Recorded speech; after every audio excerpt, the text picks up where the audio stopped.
주여.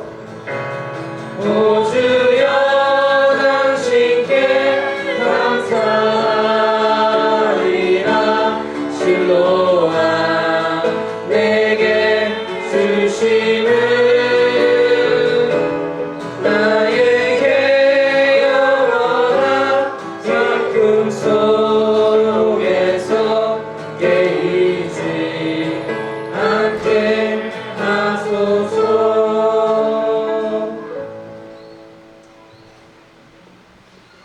주님의 은혜로 캠프를 오게 되었는데 저의 이번 주의 삶을 잠깐 말씀드리면 제가 운동을 하는데 평소처럼 운동을 하고 있는데 갑자기 이제 목에 담 같은 느낌이 오더라고요. 그래서 갑자기 목이 뜨끔하면서 되게 목이 아픈 그런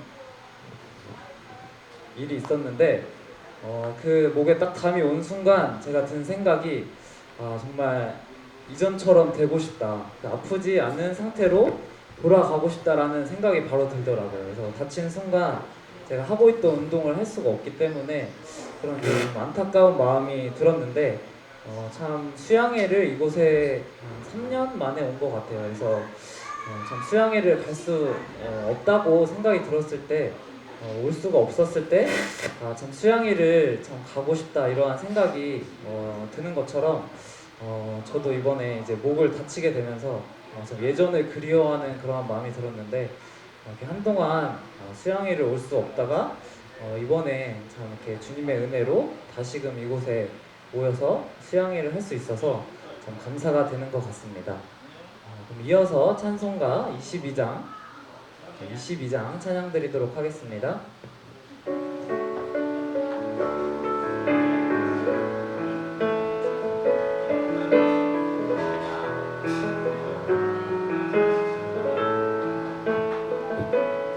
나의 힘이 되신 여호와여, 내가 주님을 사랑합니다. 주는 나의 반석이시며 나의 요새시라. 주는 나를 버티시는 나의 주, 나의 하나님, 나의 피할 마음이시요 나의 방 되시라. 나의 하나님,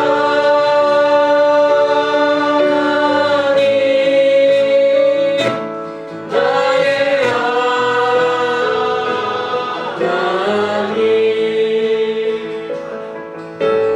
구원의 그리시요 나의 산성이라.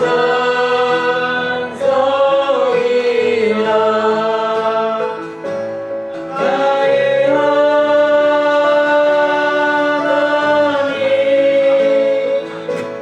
나의 하나님, 그는 나의 여호와,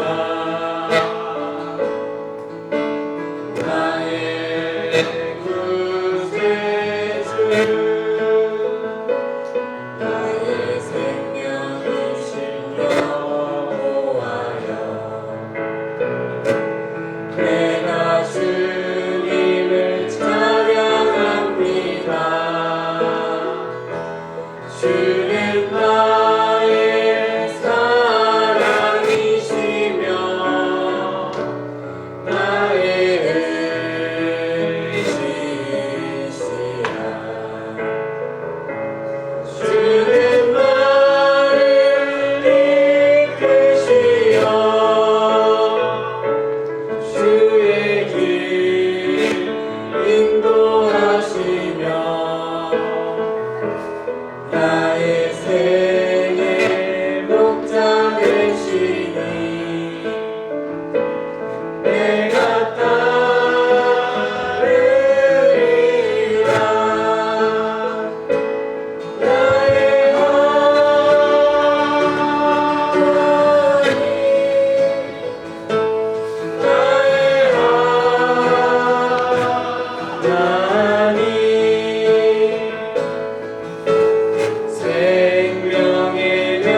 부끄럽지 못한 점 양해 부탁드립니다.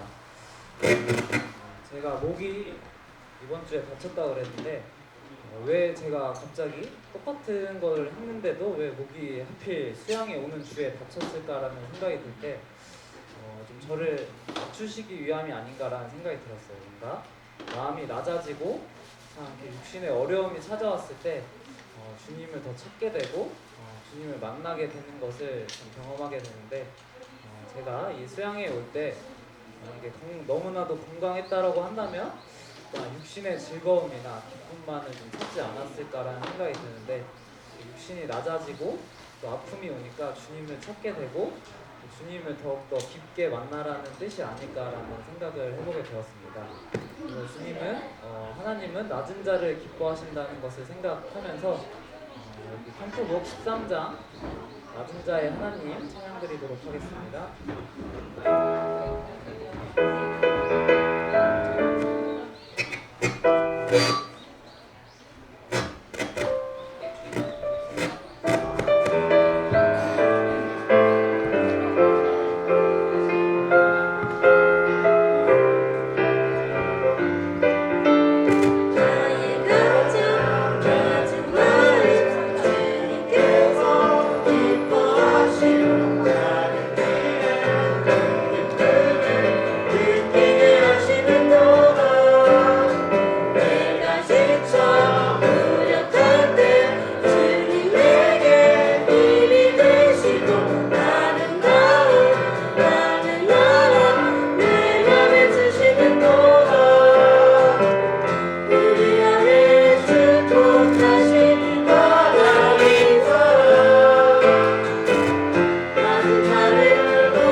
이어서 8장 찬양드리도록 하겠습니다.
수양회를 지금 하고 있는데 성도님들은 여행을 가시면 어떠한 마음으로 가시나요?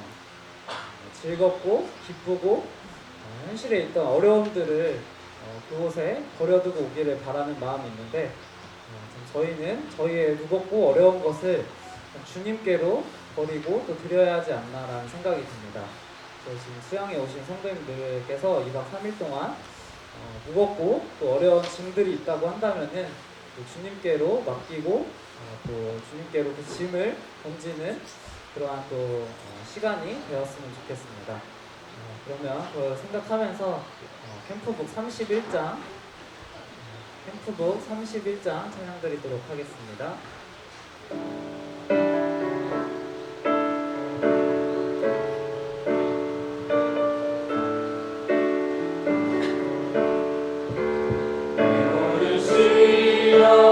무거운 짐을 주 예수 앞에 아뢰며 그 짐에 쌓인 날 돌아보사 내 근심 모두 맡으시네.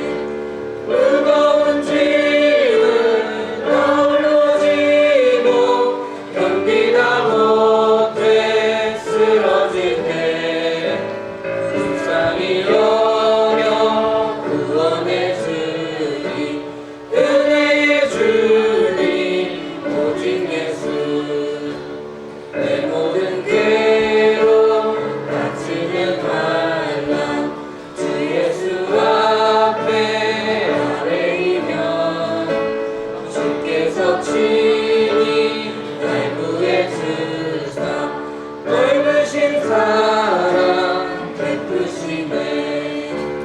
무거운 짐을 나 홀로 지고 견디다 못해 쓰러질 때 불쌍히 여겨 구원의 주님 은혜의 주님 오직 예수 내 짐이 점점 무거워질 때 주 예수 앞에 아뢰이며 주께서 친히 날 구해주사 넓으신 사랑 베푸시네.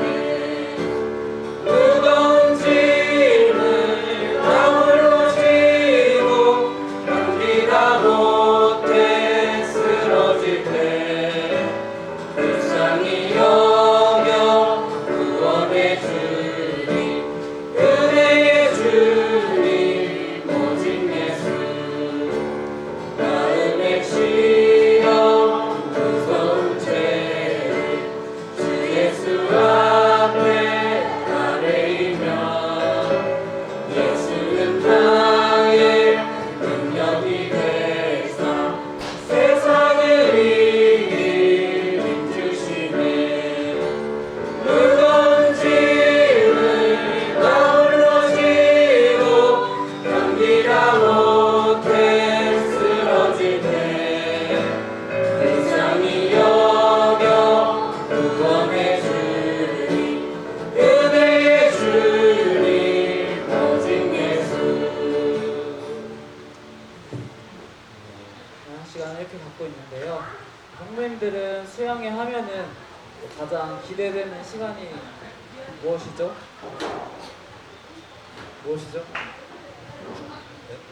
말씀이요. 네. 말씀 시간도 참 기대가 되고 각자 생각하는 뭔가 수양회 하이라이트들이 있으실 텐데 참 이번 수양회에 또 주님의 은혜로 또 침례식이 있더라고요. 그래서 참 제가 새로운 생명이 태어남을 축하하잖아요. 그래서 정말 영적으로 또 새롭게 태어나는 또 분들이 계시기 때문에 또 이 수양회가 더욱 감사가 되는 것 같아요. 그래서 참 이렇게 새롭게 태어나는 또 생명들을 저희가 기쁨으로 맞이하고 또 축하해 줄 수 있도록 그 5장 찬양 함께 드리도록 하겠습니다.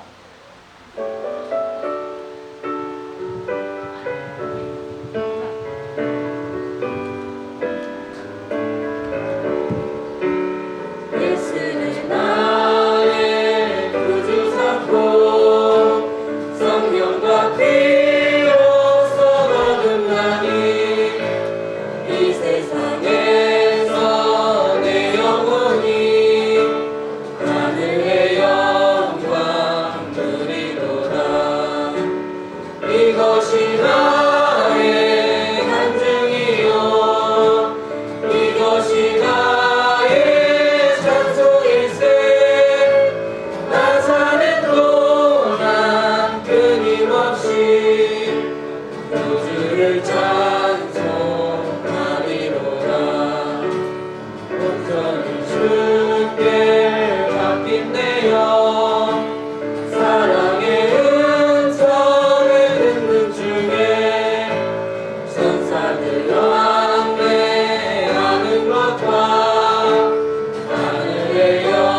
찬양은 이제 침례식을 할 때 꼭 부르는 찬양이잖아요. 저희가 침례를 받을 때 이 찬양을 부르는데 뭔가 침례를 받고 나서 그분들에게 답가를 듣고 싶다는 또 생각이 들었어요. 저희가 그분들에게 이제 침례를 받을 때 이 노래를 불러주는데 그렇다고 한다면은 침례를 받은 분들이 또 저희에게 또 앞으로의 신앙생활을 어떻게 할 것인지에 대한 찬양을 또 불러주면 어떨까라는 생각을 하면서 침례를 받으시는 분들이 이 곡을 특성을 해주실지는 모르겠지만 이 곡을 불러주면 좋겠다라는 생각이 들어서 28장 캠프북 28장에 멈출 수 없네 함께 부르도록 하겠습니다.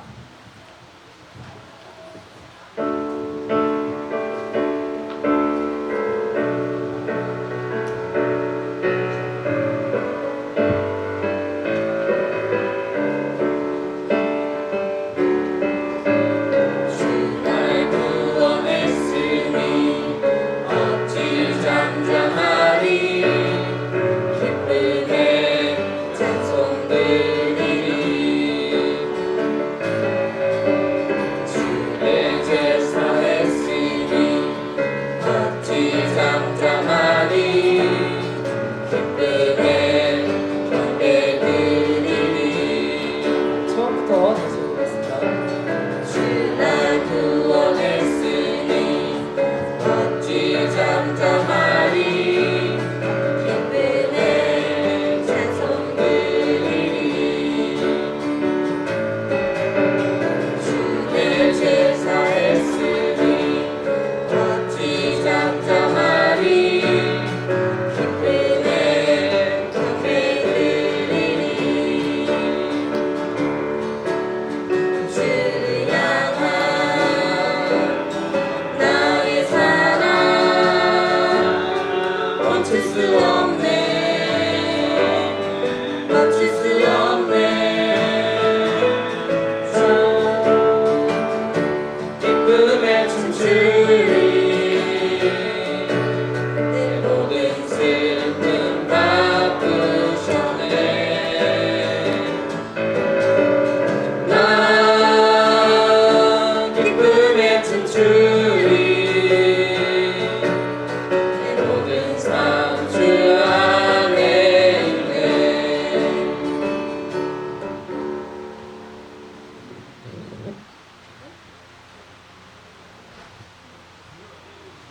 또 찬양 시간을 갖고 있는데 참 말씀을 이제 들을 시간이 점차 가까우고 있습니다.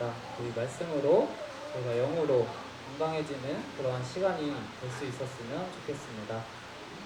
어제 이렇게 자연에 대해서 말씀을 해주셨는데 이렇게 주위를 둘러보면 참 자연이 예쁜 것 같아요. 그래서 이 자연들도 하나님을 나타내고 또 하나님을 알려주는 그러한 것으로 또 하나님 창조하시지 않았나라는 생각이 들면서 참 이 나무, 꽃 이런 잔디 하나하나도 참 주님을 또 하나님을 드러내는 것이구나라는 또 말씀을 받고 또 감사가 되었습니다. 이러한 자연도 하나님을 찬양하기 때문에 하나님이 참 만물의 영장으로 지으신 또 저희도 하나님을 기쁘게 찬양 드리는 그런 시간이 되었으면 좋겠습니다. 그럼 16장 꽃들도 찬양 들으시고 기도하고 말씀 듣는 시간 갖도록 하겠습니다.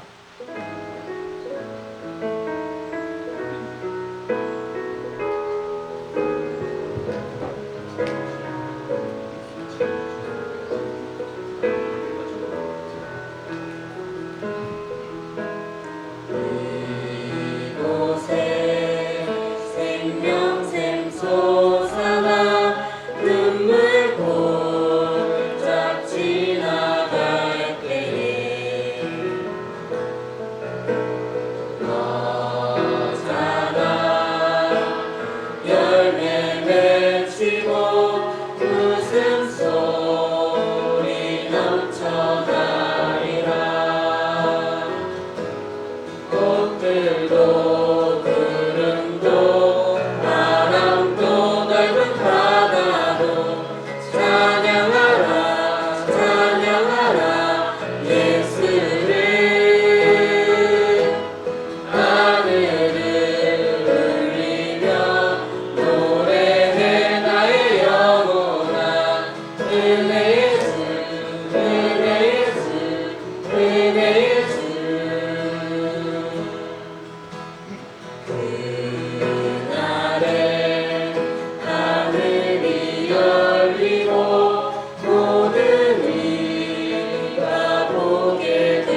나누는 시간 갖도록 하겠습니다.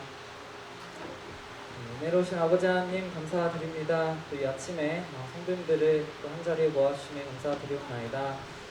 주님이 만드신 이 넓은 자연을 보면서 또 위대하신 또 하나님의 말씀을 저에게 허락하여 주심에 감사드리옵나이다.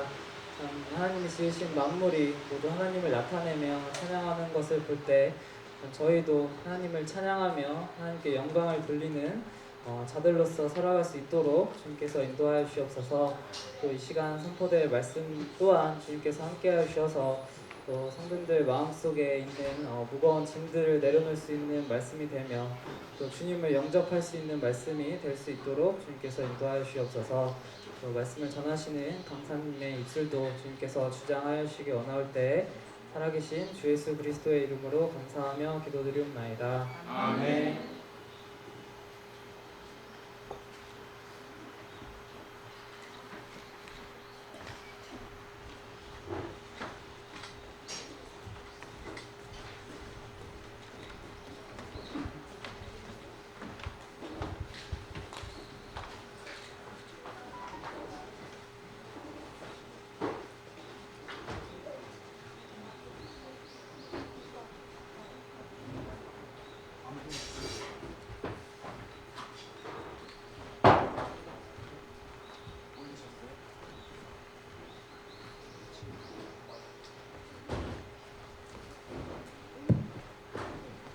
형님 주무셨습니까?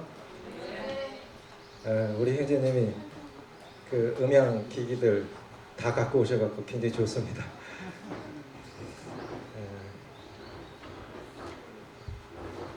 날씨가 점점 더워지니까 빨리 말씀을 전해야 될 것 같아요. 열왕기상 19장 1절부터 8절까지 보시겠습니다. 열왕기상 19장 1절부터 8절까지 같이 읽으시겠습니다. 549쪽 찾으셨으면 같이 읽겠습니다. 시작. 아합이 엘리야에게 찾으셨죠? 네. 열왕기상 19장 1절부터 8절 시작. 아합이 엘리야가 행한 모든 일과 그가 어떻게 모든 선지자를 칼로 죽였는지를 이세벨에게 고하니 이세벨이 사신을 엘리야에게 보내어 이르되 내가 내일 이맘때에는 반드시 네 생명을 저 사람들 중 한 사람의 생명과 같게 하리라. 그렇지 아니하면 신들이 내게 벌 위에 벌을 내림이 마땅하니라 한지라. 그가 이 형편을 보고 일어나 자기의 생명을 위하여 도망하여 유다에 속한 두아일사바에 이르러 자기의 사원을 그곳에 머물게 하고 자기 자신은 광야로 들어가 하룻길쯤 가서 한 로뎀 나무 아래에 앉아서 자기가 죽기를 원하여 이르되 여호와여 넉넉하오니 지금 내 생명을 거두시옵소서. 나는 내 조상들보다 낫지 못하니이다 하고 로뎀 나무 아래에 누워 자더니 천사가 그를 어루만지며 그에게 이르되 일어나서 먹으라 하는지라. 본즉 머리맡에 숯불에 구운 떡과 한 병 물이 있더라. 이에 먹고 마시고 다시 누웠더니 여호와의 천사가 또 다시 와서 어루만지며 이르되 일어나 먹으라. 내가 갈 길을 다 가지 못할까 하노라 하는지라. 이에 일어나 먹고 마시고 그 음식물의 힘을 의지하여 40주 40야를 가서 하나님의 산 호렙에 이르니라. 코로나 시대가 3년이 지나가고 있습니다. 처음에 이 코로나가 대대적으로 확산된 데가 대구입니다. 신천지 교회로 인해서 엄청나게 코로나가 크게 확산이 됐는데 총리께서 6개월간 대구에 상주하면서 이 코로나에 집중했어요. 그런데 어느 날 코로나가 돌고 있다는 걸 알았는데 예배 금지, 집회 금지, 그러면서 교회를 못 가게 된 거예요. 그 갑자기 성도들이 휴고된 것도 아닌데 아무도 없이 혼자 가서, 그래도 저희 부부는 교회를 비울 수 없어서 저희 부부는 목양실에서 같이 예배를 드리고 혼자 설교를 하는데 눈물밖에 안 나오더라고요. 성도들이 사라진 것도 아닌데 아무도 없어요. 그걸 혼자 설교를 하는데 한 6개월, 7개월간 그렇게 하는데요. 그리고 정치인들은 뭐라 하냐면 그때 코로나도 대구 코로나라고 불렀어요. 차도 거의 안 다니고요. 거리에 사람도 걸어다니는 사람도 거의 없어요. 진짜 유령 도시가 뭔가를 봤어요. 우울증이 올 정도로 아주 심각한 거예요. 그런데 어느 사이에 차들이 좀 다니기 시작하더라고요. 차 붐비는 게 좋아요? 안 붐비는 게 좋아요? 안 붐비는 게 좋죠. 근데 그때는 차 다니는 게 얼마나 좋았던지 차가 이제 다니네. 고속도로에도 차가 좀 늘어나고 시내도 차가 좀 움직이는 거예요. 반갑더라고요. 3년 지나면서 우리가 얻은 것은 뭐고 잃은 건 뭘까요? 회복해야 할 것은 무엇입니까? 저는 이 코로나 시대를 지나면서 중요한 것은 우리가 뭐를 겪었느냐가 아니라 우리가 인생을 살아가면서 겪는 모든 일들 속에 받는 교훈이 없다면 아무것도 아닌 거예요. 내가 아팠다. 내가 실패했다. 넘어졌다. 이거보다 더 중요한 것은 그거를 통해서 무엇을 배웠느냐, 받은 교훈이 무엇이냐가 없다면 아무것도 아닌 거예요. 그래서 정말 중요한 건 뭐냐면 이 코로나 시대를 지나면서 회복해야 할 것이 무엇이냐 하는 것입니다. 자, 이제 코로나 시대에 들어오고 나니까 예배를 드리는데 온라인으로 예배를 드리니까 어떠냐면요. 딱 꺼놓고 예배를 온라인으로 드리니까 반바지 차림으로 파자마 차림으로 얼굴 나타날 일 없으니까 자매님들은 화장할 일이 없으니까 마스크 쓰고 다니면 세상 화장 안 해도 좋고 그게 꼭 좋은 걸까요? 저는 생각하기를 예배가 회복돼야 된다고 생각하고 느슨해진 영성이 회복되지 않는다면 코로나는 의미 없다고 생각해요. 이 코로나를 시대를 지나면서 교회들이 회복해야 할 것은 이 느슨해진 영성을 어떻게 회복할 수 있느냐 하는 것입니다. 인생의 문제는 힘의 문제인데 인생을 살아가면서 누구나 이렇게 어려움들을 겪습니다. 그런데 경건한 선진들도 실패가 있습니다. 구약을 대표하는 사람 중에 한 분, 신약을 대표하는 분 중에 한 분, 두 분을 통해서 이 실패와 회복의 원리를 두 분을 통해서 교훈받기를 원하는데 이번 수양의 주제는 다시 일어서는 힘입니다. 제가 좋아하는 시가 있는데요. 혹시 읽어보셨는지 모르겠는데 우리나라에도 잘 알려진 일본 기독교 여류 작가가 있습니다. 주님 나라 가셨는데 이분의 이름은 미우라 아야코야라는 분이에요. 빙점의 저자. 우리 이름은 삼포윤자입니다. 아주 유명한 책이에요. 그분의 생애 간증을 그렇게 소설로 풀어낸 건데 이분이 이런 시를 썼어요. 아프지 않으면 드리지 못할 기도가 있다. 아파야만 경험해 볼 수 있는 기적들, 기도 이런 것들을 얘기한 것인데 아프지 않으면 드리지 못할 기도가 있다. 이런 내용입니다. 아프지 않으면 믿지 못할 기적이 있다. 아프지 않으면 접근하지 못할 성소가 있다. 아프지 않으면 우러러 뵙지 못할 성안이 있다. 성안은 거룩한 얼굴이라는 뜻입니다. 이분은 평생 아팠어요. 아프지 않으면 나는 인간일 수 없다. 결국 인간이기 때문에 아프다는 것입니다. 그러니까 정상이라는 거예요. 실패도 정상이라는 것입니다. 실수도 내가 왜 실수했을까? 내가 왜 그랬을까?가 아니라 그게 인간이라는 거예요. 인간이기 때문에 그래 정상적으로 받아들이셔야 돼요. 누군가 그래야 돼요. 건강하다고 하는 것은 질병이 잠시 휴가가 있는 상태랍니다. 누구나 아플 수 있는 거예요. 몸도 영도 혼도 다 아플 수 있는 것입니다. 인생의 문제는 힘의 문제인데 생명도 결국은 힘입니다. 힘이 약하면 생명도 약한 것이고 힘이 강하면 생명도 강한 것입니다. 우리가 이렇게 말하고 걸어다니고 오늘 수양회 할 수 있는 것도 힘이 있기 때문이죠. 결국 이 힘을 어떻게 회복할 수 있느냐. 힘이 떨어지면 아무것도 할 수 없습니다. 그런데 살다 보면 열심히 섬기다 보면 힘이 떨어질 때가 있어요. 우리가 너무너무 살기 힘들면 뭐 진짜 죽고 싶어서가 아니더라도 하는 말 있죠. 죽고 싶다. 그런데 지금 엘리야 선지자가 죽여달라는 거예요. 이제 그만 살고 싶다는 거예요. 왜 이렇게 됐을까요? 누구든 인생을 살아가면서 항상 좋을 수만은 없어요. 맞습니까? 네. 아버지도 쉬고 싶고 또 실수할 수 있고 실패할 수 있고 누구나 물론 그분은 그 자리에서 그렇게 살아가 주기를 바라지만 인간인 이상 누구든 실수도 있고 실패도 있고 아픔도 있는 것입니다. 항상 좋을 수만은 없습니다. 인생에 굴곡이 있듯이 신앙에도 굴곡이 있습니다. 어느 아빠가 초등학교 다니는 아이를 유도장으로 보냈습니다. 어느 날 오늘은 뭘 배웠니? 궁금하잖아요. 뭘 배웠니? 넘어지는 걸 배웠어요. 낙법을 배운 거예요. 그러니까 아빠가 생각하기를 어떻게 넘어뜨리는 걸 배웠니?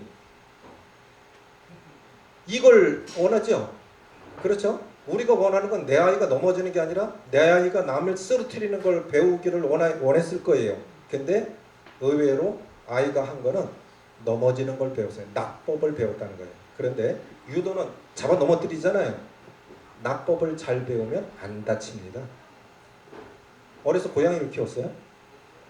그런데 고양이 참 신기합니다. 아무리 높은 데 떨어뜨려도요, 뱅글뱅글 돌다가 착지하는 건 정확하게 착지를 해요. 하나님의 거기에 그런 걸 주신 것 같아요. 어느 장소 어떻게 떨어뜨리든 착지할 때는 정확하게 비틀어지는 것도 없어요. 우리 흔들릴 수 있습니다.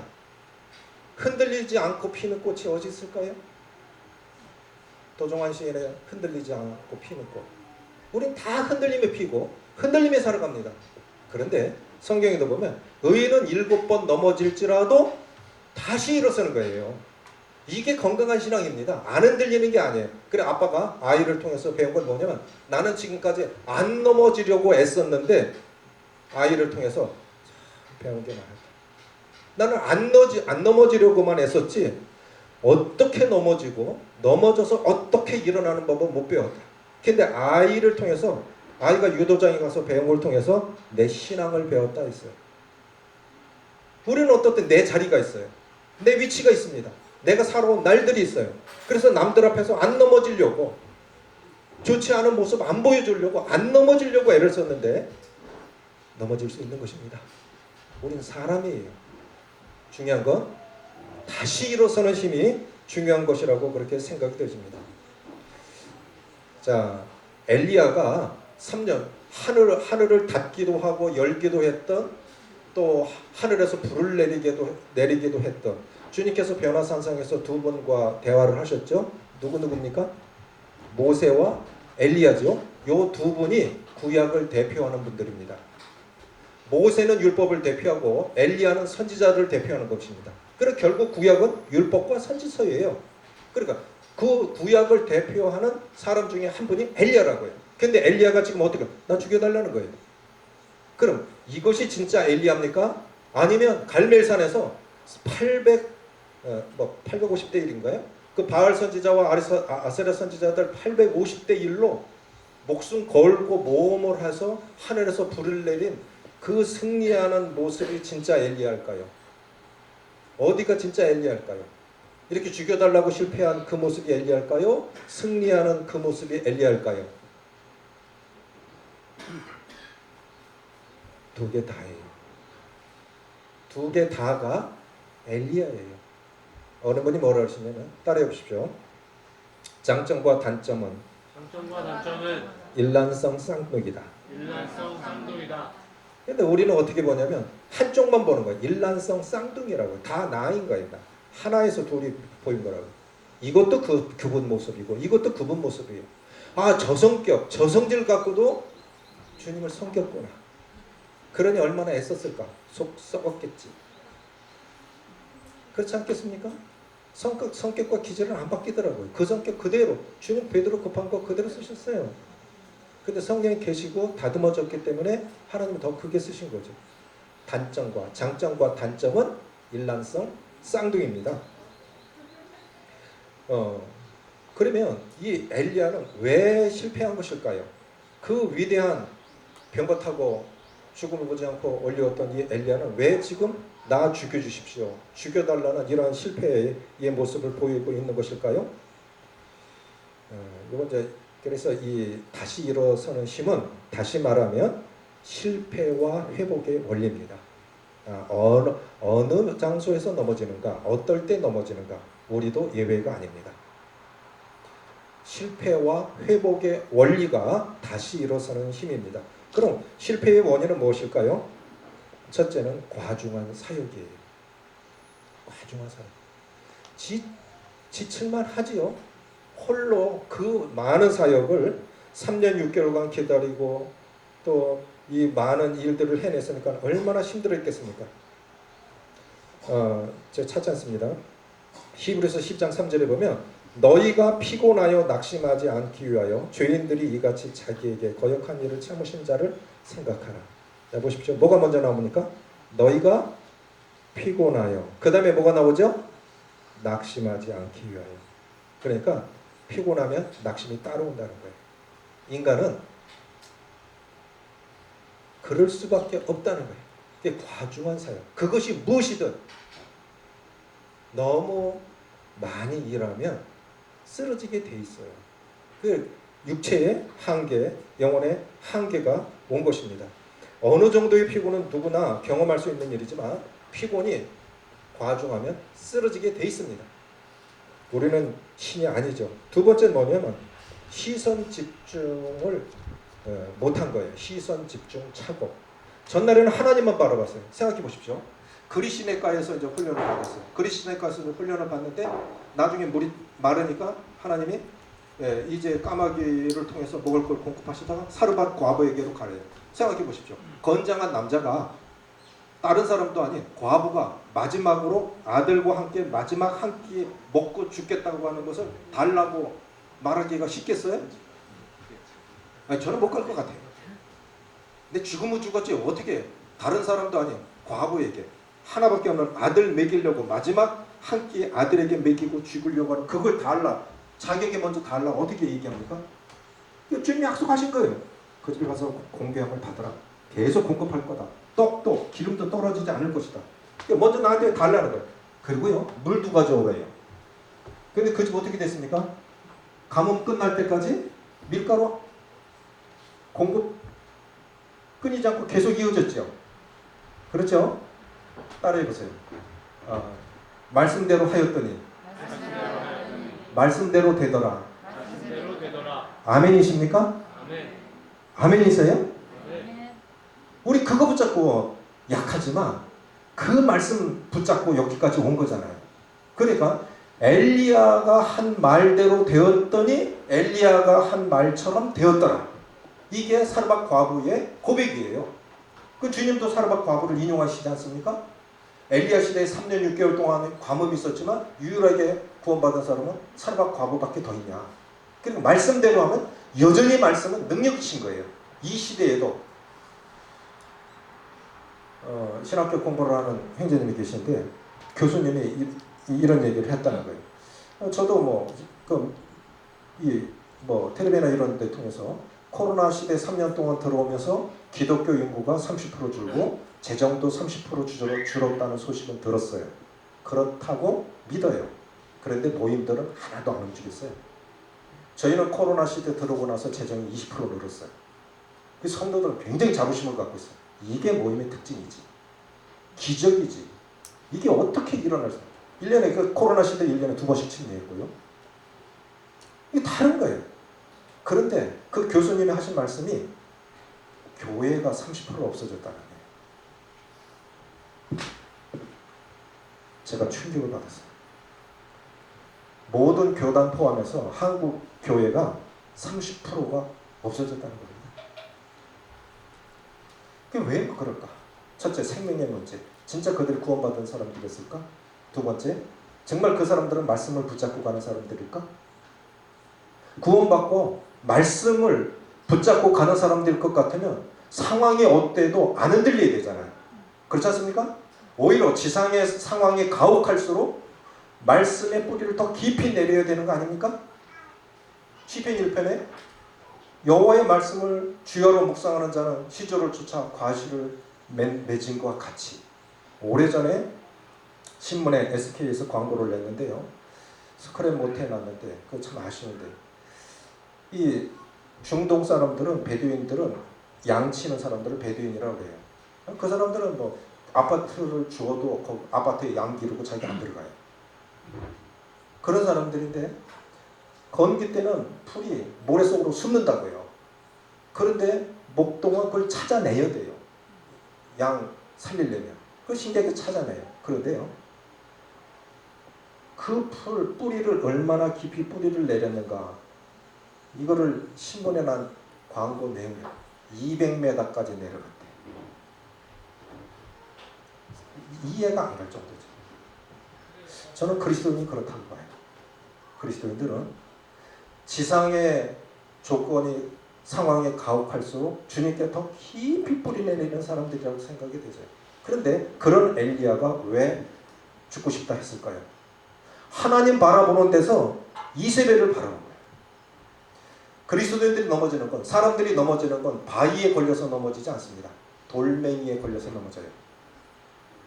큰 문제가 있으면 기도하는데, 그것이 큰 문제야. 아주 큰 문제 속에서는 기도하는데 작은 문제 속에서는 걸려 넘어져요. 이게 뭐냐면 그 두 가지입니다. 이스라엘 백성들이 제일 처음 무너뜨린 성읍이 무엇입니까? 가나안 땅에 들어가서 요단강 건너서 제일 먼저 무너뜨린 성읍은 여리고지요. 그렇죠? 난공불락의 여리고성을 전투도 하지 않고 기도하고 소리질러서 무너뜨렸어요. 근데 그 다음에 만난 성이 아이성입니다. 아이라는 뜻은 작다라는 뜻이에요. 그 작은 것은 무너진 거예요. 몇 명이냐? 1만 2천밖에 안 돼요. 그런데 이스라엘 백성들은 싸움에 나갈 만한 사람만 60만 명입니다. 60만 명이 12,000 앞에서 무너진 거예요. 왜요? 자만한 거예요. 자만한 거예요. 그래서 그리스도인들은 큰 문제 속에서 바위에 걸려 넘어지는 사람은 없는데 작은 문제 속에서 넘어집니다. 그게 자만이라는 거예요. 또 하나는 은밀한 죄예요. 은밀한 죄. 아간의 범죄 때문에 무너진 것입니다. 그러니까 이세벨이 엘리야가 여기서 지금 나 죽여주세요 하는 이유가 뭐냐면, 하나님 바라보다가 이세벨, 왕도 두려워하지 않던 사람이 한 여자가 너 내가 오늘 꼭 죽일 거야, 이 소식 듣고 내버려버린 거예요. 엘리야의 사역지는 북왕국 이스라엘입니다. 근데 사역지 내버려버리고 동역자 내버려버리고 어디로 가요? 남쪽으로는 부엘세바에 내려갔습니다. 이스라엘은 두 지명으로 끝나요. 하나는 이스라엘의 최북단은 단입니다. 최남단은 부엘세바예요. 그러니까 최북단에서 최남단 끝까지 부엘세바까지 가는 거예요. 사람이요 한두 번 권해가고 안 돌아와요. 가는 데까지 갔다가 돌아와요. 고집스럽죠. 정말 미련하죠. 그럼 엘리야 여기서 돌아섰을까요? 안 돌아서요. 더 가요. 더. 거기가 어디예요? 하나님의 산 호렙. 결국 사람은 가는 데까지 가다가 때로는 한방 된탕 얻어맞고 그렇게 돌아오는 경우도 있죠. 고집 부려서 좋을 건 하나도 없는 것 같습니다. 어쨌든 실패의 원인은 과중한 사역. 두 번째는 시선 집중 착오. 세 번째는 뭐냐면 사명에 대한 잘못된 인식입니다. 이건 뭐냐면 할 만큼 했잖아. 자, 이 정도 했으면 굉장한 분 아닙니까? 어떻게 그렇게 할 수 있겠어요? 이게 들어보니까 안산 동부교회 개척 시기와 우월리 교회 개척 시기가 똑같아요. 안산 동부교회는 1994년 12월, 저희는 1994년 3월 14일. 저희 지하 30평에서 시작했어요. 14명이. 지금은 여러모로 안정이 됐습니다. 우리 그렇게 생각할 수 있어요. 할 만큼 했잖아. 내가 한 건 아니지만 하나님의 은혜로 할 만큼 했잖아. 그렇게 생각할 수 있죠. 엘리야가 그런 거예요. 주님, 잘 살지는 못했지만 이만하면 됐지 않습니까? 그러니까 이제 죽여주십시오.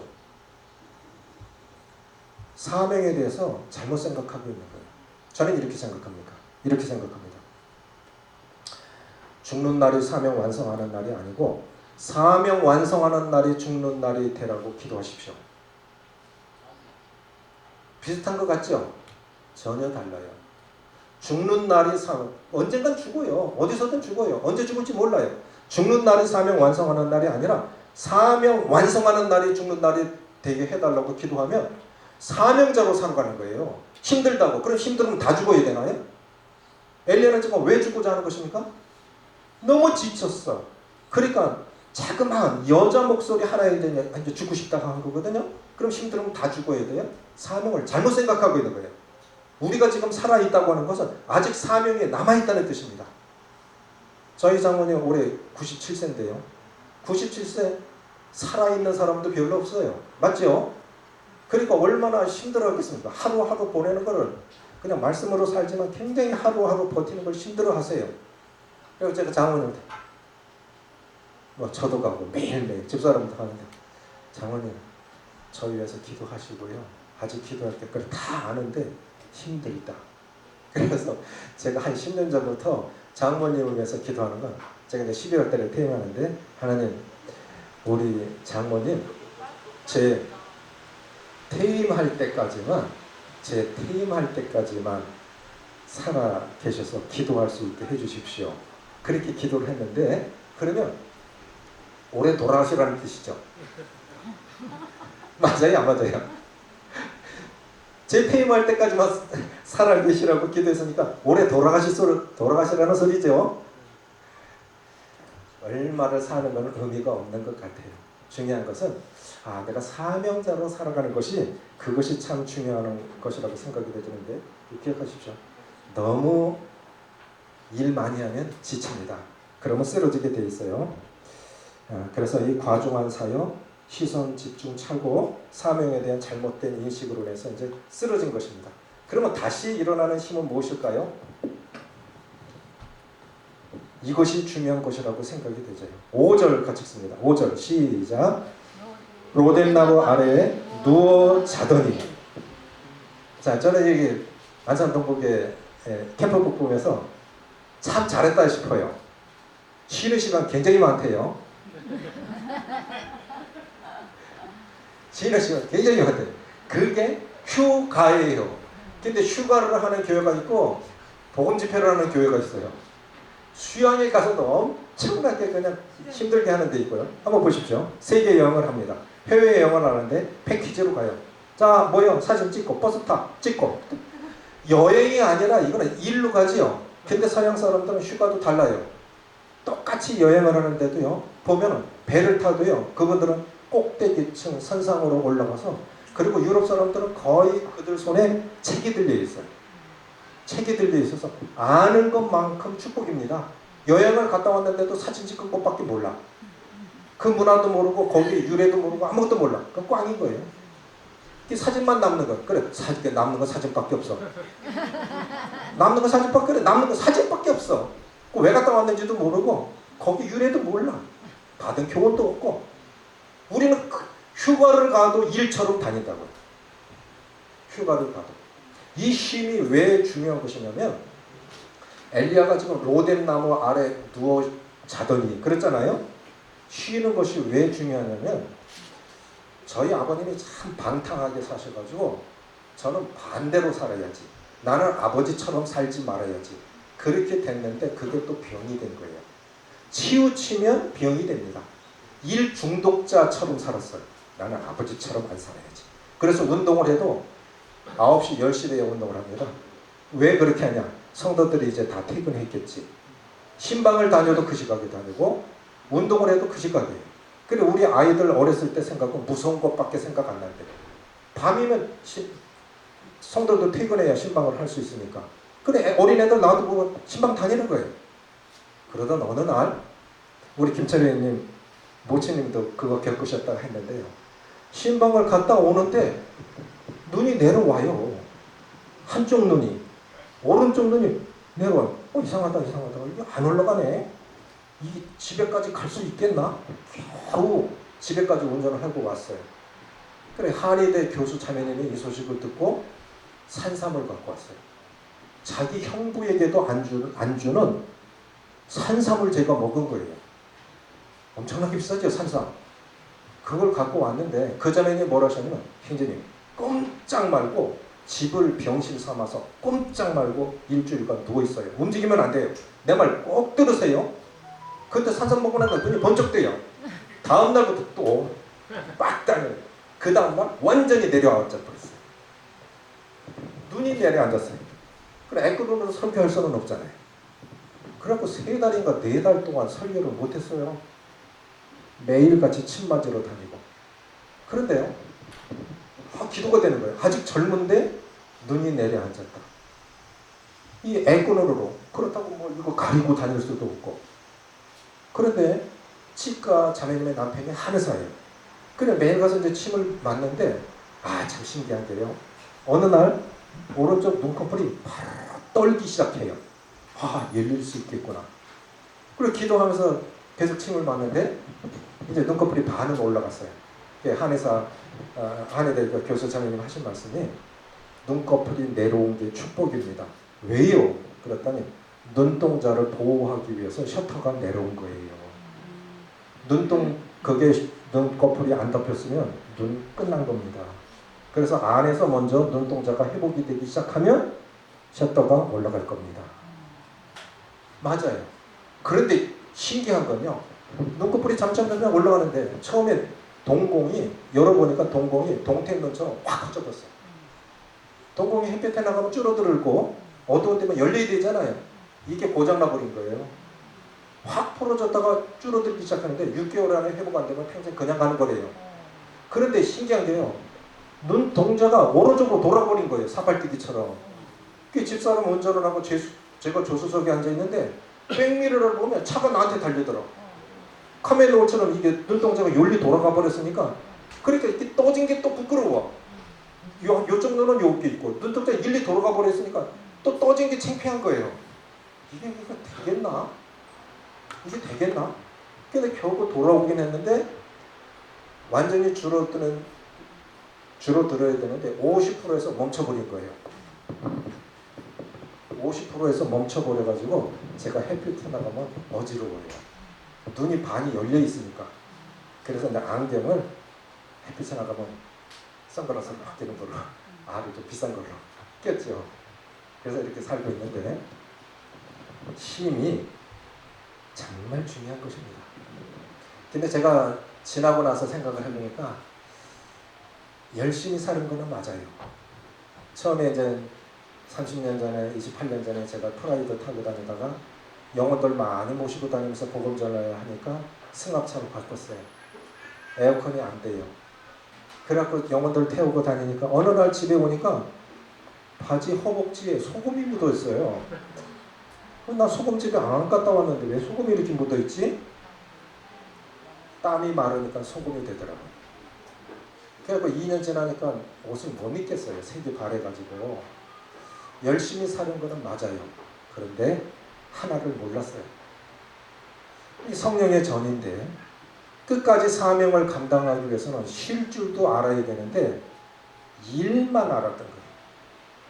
개척 초기에 남부교회가 저희보다 4년 먼저 개척이 되었는데 이광일 형님이 도정경 형님, 이광일 형님 저 셋이 계곡에 물 담그고 수박 좀 깨먹으면서 교제합시다. 그래요. 제 속으로 무슨 죄를 졌느냐면 저분들은 복음만 전하고 수박에서 뭐 놀고 있나? 사역자들이 뭐 복음만 전하러 다니고 수박 깨고 놀아? 말은 안 했지만 제가 그런 판단하는 죄를 졌어요. 그리고 그렇게 사는 거예요. 그런데 그 얘기는 내 성격을 알고 준 책인지는 모르겠는데 준 책이 잊혀지지 않는 책이 있어요. 성공병으로부터의 해방이라는 책을 줬어요. 난 성공하기 위해서 사역한 건 아닌데 일 중독자가 되는 거예요. 쉴 줄을 몰랐어요. 그러다 결국 눈도 내려앉고 심장 수술도 하고 뒤늦게 깨달은 게 이제 퇴임할 때 다 되니까 쉬는 게 중요하다는 걸 깨닫게 되는 거예요. 내가 살아보니까 사역을 하든 안 하든 쉼을 배우는 것은 정말 중요한 것입니다. 하나님의 인간을 창조하시고 제일 먼저 맞은 날이 무슨 날이죠? 하나님의 인간을 며칠 날 창조하셨어요? 6일째죠. 그리고 인간이 제일 처음 맞은 날이 안식일입니다. 안식일. 쉼부터 배워야 돼요. 그래서 보세요. 창세기 1장에 보면 저녁이 되고 아침이 되니 뭔 날이라? 첫째 날이라. 또 저녁이 되고 아침이 되니 둘째 날이라. 잘 들으세요. 좀 뭘 말하는지 거기 속에 들어있어요. 또 저녁이 되고 아침이 되니 셋째 날이라. 히브리인들의 하루는 저녁부터 아침까지예요. 이방인들의 하루는 아침부터 저녁까지예요. 그럼 아침에는 뭐 하는 시각이죠? 일하러 가야 돼요. 그러니까 이방인들이 생각하는 하루는 일로 시작해서 쉬는 거로 끝나요. 히브리인들이 생각하는 하루는 쉬고 일하는 거예요. 쉬고. 그런데 보십시오. 잠이 보약이다. 맞아요? 잠 못 자고 설치면 다음날 정말 힘들죠? 그렇죠? 이 수양에 잘 보내시기 바라요. 진짜 쉼을 배우시고 주님의 회복을 받아서 다시 한번 부흥이 일어나고 내 안에도 부흥이 일어나고 하나님이 기대하시는 삶의 목적을 따라 다시 한번 쓰임을 얻는 은혜가 임하기를 원합니다. 쉬는 걸 배워야 돼요. 우리 한국 사람들 근면해요. 한국 사람들이 망하는 경우 잘 없어요. 외국에 나가도 다 잘 살아요. 똑똑해요. 이 반토막난 이 나라가 세계 10개국간에 들어가요. 부산 다음 차기 부산대 총장 후보로 계시는 부산 연재교회 장로님이 계세요. 이번에 이제 갔다 왔는데 형제님이 하신 얘기, 한국의 위상은 자녀들 둘이 미국에 있습니다. 외국에도 자주 나가죠. 미국에서 유학하신 분이에요. 그런데 이번에 가서 미국에 가서 내가 미국 많이 다녀봤지만 한국의 위상을 다시 느꼈다. 한국인인 자기가 이번에 미국에 들어가서 한국의 위상을 다시 느꼈다. 옛날 한국이 아니야. 외국 사람들이 느끼는 한국, 가난한 나라가 아니에요. 작은 나라가 아니에요. 막강한 나라예요. 열심히 살았다는 거예요. 이 조그만 나라가 뭐 자원이 있습니까? 뭐가 있습니까? 사람이 자원이죠. 그런데 얼마나 잘해요. 영화를 만들어서 그냥 대박나는 영화만 만들고. 그렇죠? 오징어 게임도 보셨죠? 정말 잘하죠? 근데 하나 깨달아야 될 게 있어요. 유럽 사람보다 우리나라 사람이 하루에 막 10시간 일한다면 유럽 사람은 7시간 정도밖에 일 안 해요. 근데 생산성은 유럽 사람들이 훨씬 뛰어나다는 거예요. 적게 일하는데도 생산성이 뛰어나다는 거예요. 무슨 차이일까? 우리는 쉬는 걸 몰라. 그냥 육체도 지쳐있고 몸도 영혼도 지쳐있는 것입니다. 그래서 회복의 원리, 다시 일어서는 힘은 어디서 오는 거냐? 쉼에서 일어납니다. 그래서 저는 어떻게 생각하냐면 쉬는 것을 좀 죄의식을 가졌어요. 그래서 쉼을 모르는 거예요. 활 있지요, 활. 우리나라 옛날 그 활. 그 활은 평상시는 활줄, 시위라고 하는 활시위를 평상시는 풀어놓은대요. 쏠 때만 팽팽하게 당긴답니다. 근데 계속 팽팽하게 당겨놓으면 이것이 늘어나서 진짜 쏠 때 못 쏜대요. 그러니까 왜? 한 방이 필요한 건데 축구 암만 열심히 해. 그 한 방, 골 한 방 암만 열심히 뛰어다니면 뭐예요? 골 하나 먹으면 끝난 거죠. 맞죠? 그 한 방이 중요한 건데 우리는 맨날 열심히 하니까 항상 지쳐있어. 힘을 못 느끼니까 그런 것입니다. 자, 하나님께서 아담을 깊이 잠들게 하신 후에 갈빗대로다가 하와를 만드셨죠. 그렇죠? 그러니까 하나님은 아담이 깊이 잠들 때, 우리가 쉴 때 축복하시는 거예요. 아담이 잠들었을 때 하와를 준비하셨습니다. 솔로몬은 잠잘 때 하나님께서 지혜를 주셨어요. 경건한 선지들 꿈으로 이상으로 말씀하셨습니다. 그래서 잘 자는 거, 잘 쉬는 거, 이 죄의식을 가질 필요가 없어요. 저는 우리 성도님들이 정말 쉬는 것부터 배웠으면 좋겠어요. 저희가 어떻게 살았냐면 제가 개척하기 전에 월급 많이 받았거든요. 많이 받았는데 첫 사례비로 40만 원을 줘요. 30년 전에 그 사례비의 5배 이상을 받았어요. 그래서 40만 원을 줘요. 그걸 어떻게 삽니까? 10년 이상을 일하면서 사역을 하는데 아이들 5살 때, 6살 때 그때 내가 개척을 했는데 고향에 이제 용인 남사니까 명절 때 한 번씩 오면은 하여간 사역을 하든 운전을 하든 이건 뭐냐 전투하는 것처럼 해요. 3시간 동안 쉬지 않고 그냥 여기 땅 하면 집에까지 쉬지도 않고 갑니다. 이게 뭐 일어나는 건지도 몰라요. 저는 그렇게 가야 돼요. 그래도 휴게소 한번 쉬잖아요. 그럼 쉬겠어. 화장실 갔다 오면 끝이에요. 커피 한 잔 마실 줄도 모르고 마실 돈도 없고. 그런데 어느 날 제 아내가 저에게 뭐라 그러냐면, 여보, 저 고구마 스틱 아시죠? 컵에 담겨있는 길게 이렇게 튀긴 거, 고구마 스틱. 저 고구마 스틱을 안 먹으면 내가 평생 한이 될 것 같아. 그게 한 10년 전밖에 안 됐을걸요? 그래가지고 실제로 어려웠지만, 그래, 당신이 한이 되면 안 되지. 근데 그때부터 제가 변한 거예요. 그때부터 무조건 쉬면 고구마 스틱. 그 저는 아이스크림 하나. 지금은 여유가 있지만 그렇게 살았어요. 근데 우리나라 일군 것, 우리 부모님들도 그렇게 사셨기 때문에 여기까지 오신 거지요. 그렇게 사셨기 때문에 교회도 된 거지요. 우리는 못 느끼지만 앞에 분들 그렇게 사셨어요. 그렇게 사셔서 오늘이 있는 거고 여기까지 온 거예요. 그건 맞아요. 그러나 이제 힘을 배워야 돼요. 더 길게 가려면, 더 멀리 가려면 쉬는 것부터 배우셔야 돼요. 그래야 정말 일할 때 일할 수 있습니다. 그래서 주님께서도 제자들 전도하고 돌아왔을 때 따로 한적한 곳에서 잠시 쉬어라. 계속 쉬면 안 되겠죠. 그래서 잠시 쉬는 법을 배우는 것이 필요하다 생각이 되어집니다. 두 번째 뭐냐면 5절 다시 읽습니다. 5절 시작. 로뎀 나무 아래 누워 자더니 천사가 그를 어루만지며 어루만지며, 또 7절 여호와의 천사가 또다시 와서 어루만지며. 어루만져줬다 하잖아요. 스킨십입니다. 스킨십이 굉장히 중요한 것 같아요. 한국 사람들은 잘 못하잖아요. 그런데 우리가 손자들 보면 어때요? 그냥 헐고 빨지요. 어루만져주는 게 굉장히 중요한 것 같아요. 근데 성지순례 가보니까요, 엘리야가 누워 잤다고 하는 로뎀 나무가 이런 나무 아닙니다. 여러분 쌀이까지 아십니까? 쌀잎이 만드는 쌀이까지. 쌀이까지는 크지도 않고 잎도 없어요. 그거는 그늘이 아니에요. 근데 광야에 그거하고 뭐 좀 이상한 것만 자라요. 그러니까 너무 뜨거우니까 그 그늘이라도 쉬고 싶어서 로뎀 나무 아래 그 쌀이까지 같은 나무 밑으로 들어간 거예요. 저는 그거 참 잘한 거라고 봐요. 거기서 쉬었으니까 진짜 안 죽은 거예요.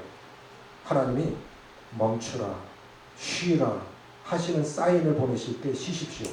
그렇지 않으면 하나님은 강제로 쉬게 하십니다. 강제로 쉬게 하세요. 나이 배우지 못하고 가진 것 없는 사람이 나이 56세에 한 달에 1,000만 원씩 월급 받는다 그러면 대단한 분이죠. 그렇죠? 텔레마케팅 하는 분이에요. 그분이 구원을 받으셨어요. 효녀예요. 아버지 돌아가시고 모임에 계신데 이분은 교박교회 다니시다가 구원을 받으셨어요. 막내인데. 근데 어머니를 위해서 인삼재배하는 금산에 금요일까지 일하고 저녁에 금요일날 올라가서 금산에 가서 어머니 돕고 또 교회 가서 모임에 가서 예배드리고 주일 저녁에 내려와서 월요일날 또 출근을 하세요. 제가 얘기했어요. 우리 안에 성령이 계시기 때문에 이 성령의 전을 잘 관리해야 됩니다. 하나님이 사인 보내실 때 쉬세요. 격주로 올라가시든지 하십시오. 근데 너무 효녀라 이게 안 되는 거예요. 어떤 일이 일어난지 아세요? 어느 할머니가 시장 구르마 끌고 가는 걸 가지고 가다가 지하철 타는 계단에서 이렇게 굴러가지고 이름이 다 잡고 어깨가 부러졌어요. 그리고 철판을 대서 그 어깨가 부러졌는데 한참 동안 못 일어난 거예요. 하루에 100만 원 넘게 버는 분이 철판 대고 그대로 누워있다는 거예요. 그러니까 하나님이 쉬라고 사인 보내실 때 안 쉬면 하나님께서 강제로 쉬게 하실 수도 있어요. 그러니까 쉴 때 쉬어야 돼요. 그런데 그렇게 이 자기 사역지도 버리고 동역자도 버리고 죽겠다고 죽여달라고 도망간 그 선지자를 천사가 와서 이렇게 어루만지지 않습니까? 힘들 때 힘들어하는 성도들, 힘들어하는 자녀들이 있을 때 잔소리하지 마세요. 권면하지 마세요. 힘들어하는 성도들 있으면 때로는 권면하실 수도 있지만 지켜봐 주시고 그냥 어루만져 주세요. 그거보다 더 큰 위로가 없어요. 제가 살아보니까 저에게 진짜 고마운 분들 중에 하나는 저를 위해서 기도하는 분들, 형제님 위해서 기도하고 있습니다. 저에겐 최고 보약입니다. 두 번째요, 밥 사주는 사람이에요. 제가 돈이 없어서가 아니에요. 저도 밥 잘 사주거든요. 그런데 저를 어루만져줘요. 너무너무 힘들어서 사역하다 보니까 진짜 죽고 싶을 때 있어요. 그런데 한 장로님이 오셔서, 저희 교회 장로님이 오셔서 아무 말씀도 안 하셨어요. 밥만 사줬어요.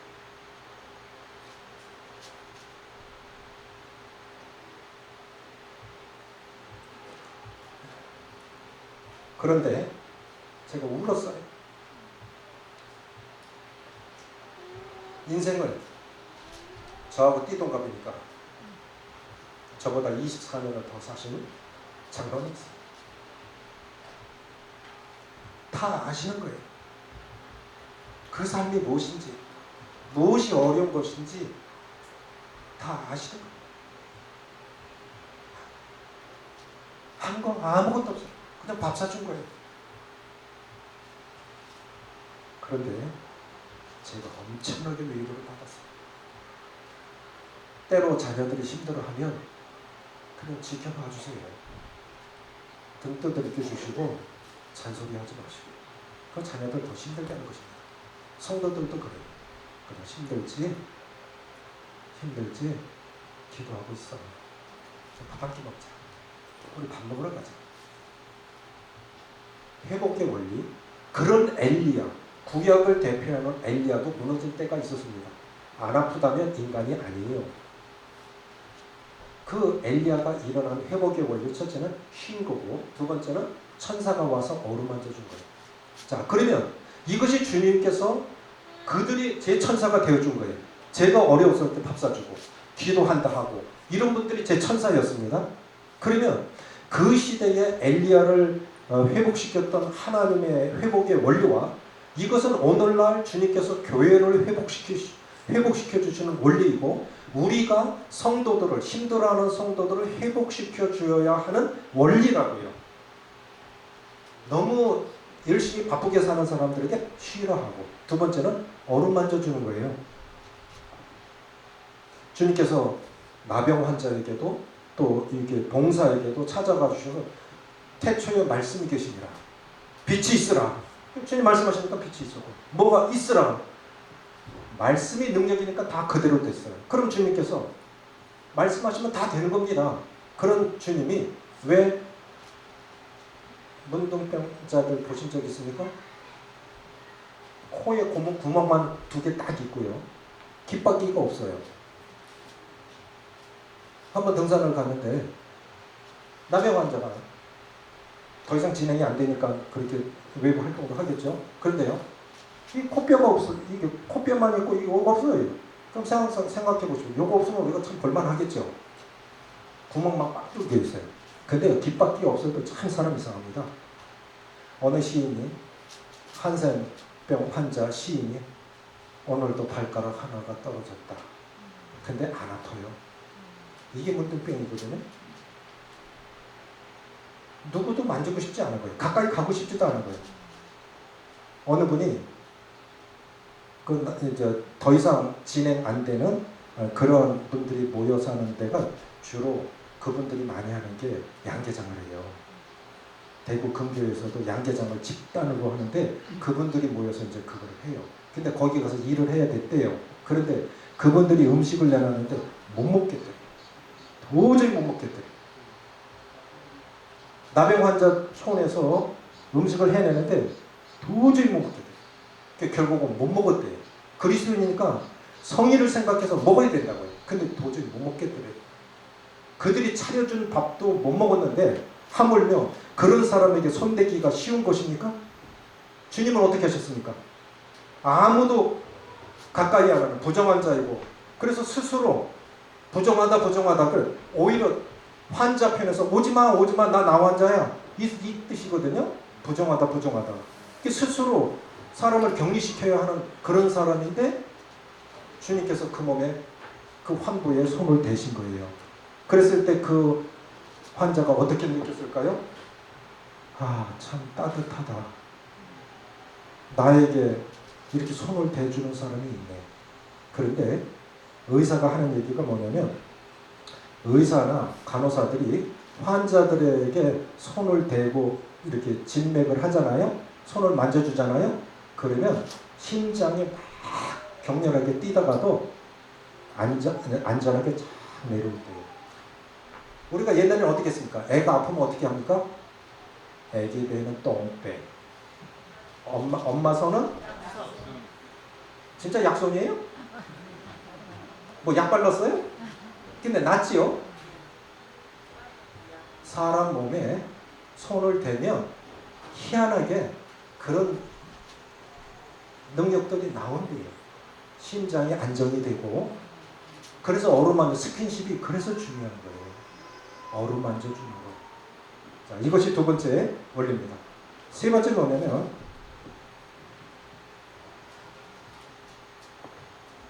8절 같이 읽습니다. 시작. 이에 일어나 먹고 마시고 그 음식물의 힘을 의지하여 40주 40야를 가서 하나님의 산 호렙에 이르니라. 그리스도인은 영적인 존재인 동시에 육적인 존재입니다. 엘리야는 그날 한 끼도 못 먹었어요. 한 끼도 못 먹었어요. 그런데 천사를 통해서 음식물을 공급해 줬잖아요. 야고보서에 그랬어요. 내가 믿음이 있노라 하고 형제는 배고픈데 가라 축복하라. 의미 없어요. 힘든 사람에게 정말 그분의 물질이 필요하다. 단 얼마라도 그거 주는 게 그거 힘이지. 우리가 말로는 뭘 못합니까? 행함이 따르지 않는 건 아무 의미가 없다고 하는 것이죠. 그래서 그에게 필요한 것을 공급해 주는 것이 그것이 위로고 회복인 것입니다. 지금 엘리야는 쉼없이 남쪽으로 내려왔기 때문에 지쳐있고 배고픈 거예요. 그래서 천사가 먹이니까 잠이 오고 그럼 일어나면 또 먹이고 그러죠. 회복이 안 되더라도 줄 것을 주십시오. 그러면 때가 되면 돌아옵니다. 우리는 영혼 얻는 것도 중요하지만요. 잃어버린 성도들 회복하는 것도 영혼 구원하는 것만큼이나 큰 가치가 있는 것입니다.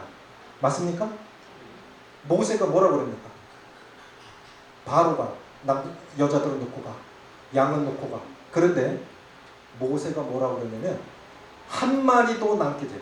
사람은 물론이고 짐승도 한 마리도 남기지 않고 다 끌고 가겠나이다. 이것이 제 사역 시작할 때 제 마음이었어요. 주님, 한 영혼도 한 성도도 안 놓치고 제가 끌고 가볼게요. 근데 그렇게는 안 되더라고요. 근데 마음은 그래요. 마음은 한 성도라도 다 회복시켜서 같이 가고 싶어요. 세 가지 말씀드렸죠. 쉬십시오. 어루만져 주십시오. 필요한 거를 공급해 주십시오. 네 번째 뭐냐면 사명을 주신 거예요. 15절 16절 같이 있습니다. 15절과 16절 같이 읽습니다. 시작. 여호와께서 그에게 이르시되 너는 내 길을 돌이켜 광야로 통하여 다메섹에 가서 이르거든 하사엘에게 기름을 부어 아람 왕이 되게 하고 너는 또 nim시 아들 예후에게 기름을 부어 이스라엘의 왕이 되게 하고 아멜볼라 사밧의 아들 엘리사에게 기름을 부어 너를 대신하여 선지자가 되게 하라. 여기 두 말씀 속에서 세 번 반복되는 것입니다. 세 번 반복한 것이 무엇일까요? 잘 읽어보세요. 세 번 반복한 단어가 있어요. 기름을 부어. 예, 기름을 부어. 또 하나 있습니다.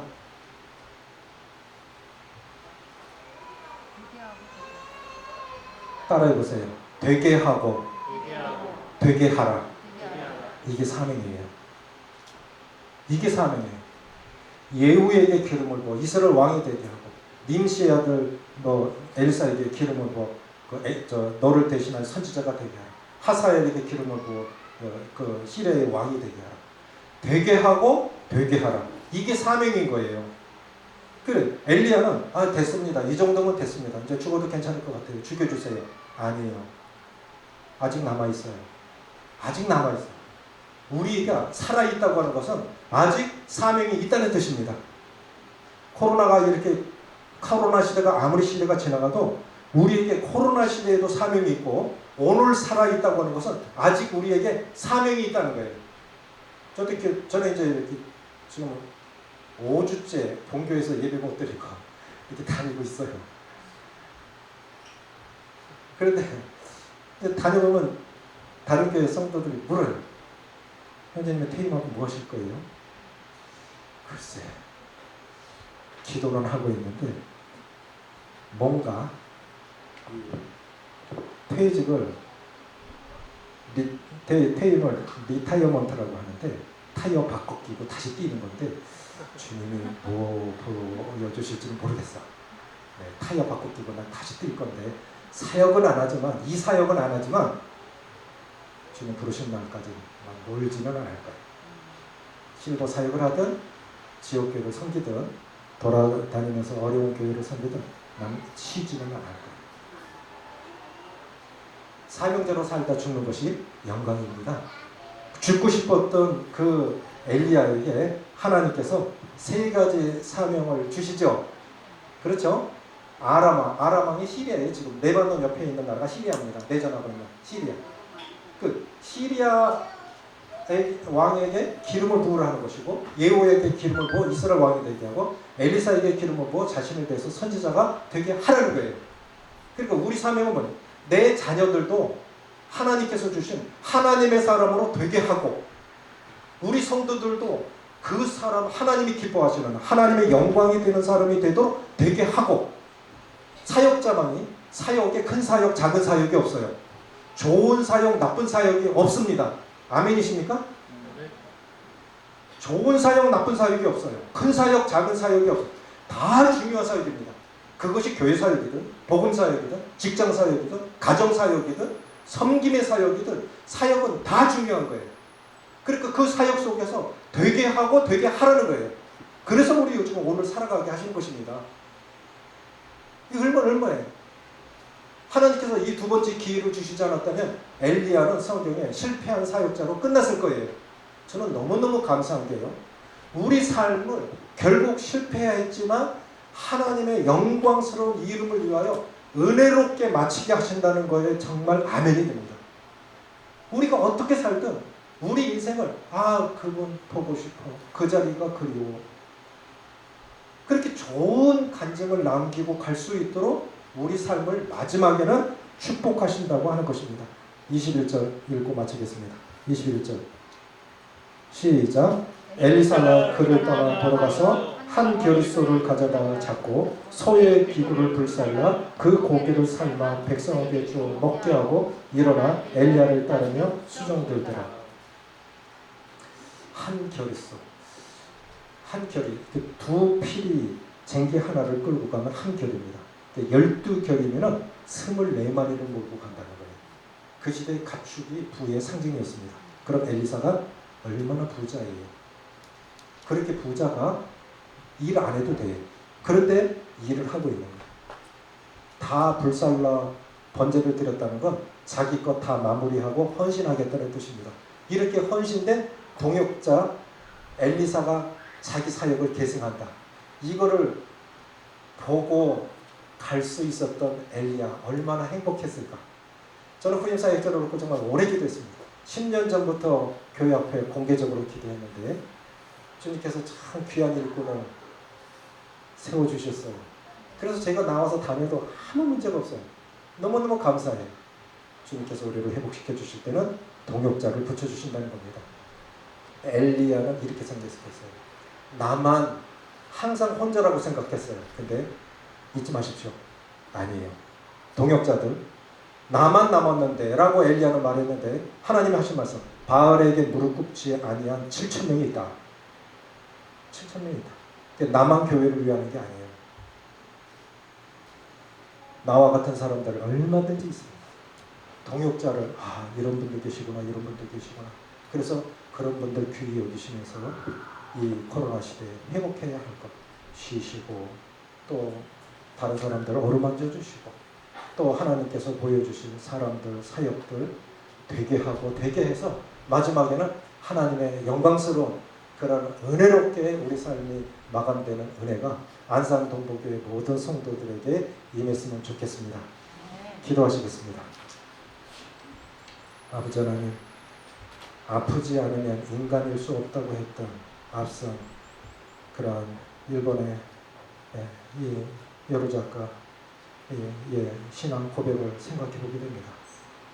우리는 다 아프지만 아프다고 말하지 않을 뿐이고 아프지만 견디고 있을 뿐이고 누군가는 포기하고 그런 가운데서도 때로는 죄송하지만 죽고 싶을 때도 있고 포기하고 싶을 때도 많았지만 주님께서 쉬게 하시고 몸과 우리 마음과 영혼이 쉬게 하셔서 어루만져 주셔서 그렇게 천사들을 누군가를 통해서 때로는 말씀을 통해서 다양한 것들을 통해서 찬양을 통해서 우리를 어루만져 주셔서 다시 일으켜 주셔서 다시 믿음의 길을 걷게 하시고 궁극적으로는 하나님의 영광을 위해서 은혜스럽게 우리 삶을 마감하실 그 하나님을 찬양하고 어려운 시대를 잘 지내온 우리 안산동복교회 성도님들 주님 축복하셔서 다시 한번 부흥을 갈망하고 하나님의 영광스러운 그런 하나님의 영광을 위해서 살아드리는 저희들이 삶이 될 수 있도록 축복하시기를 원하오며 우리 주 예수님의 이름으로 감사하며 기도합니다. 아멘.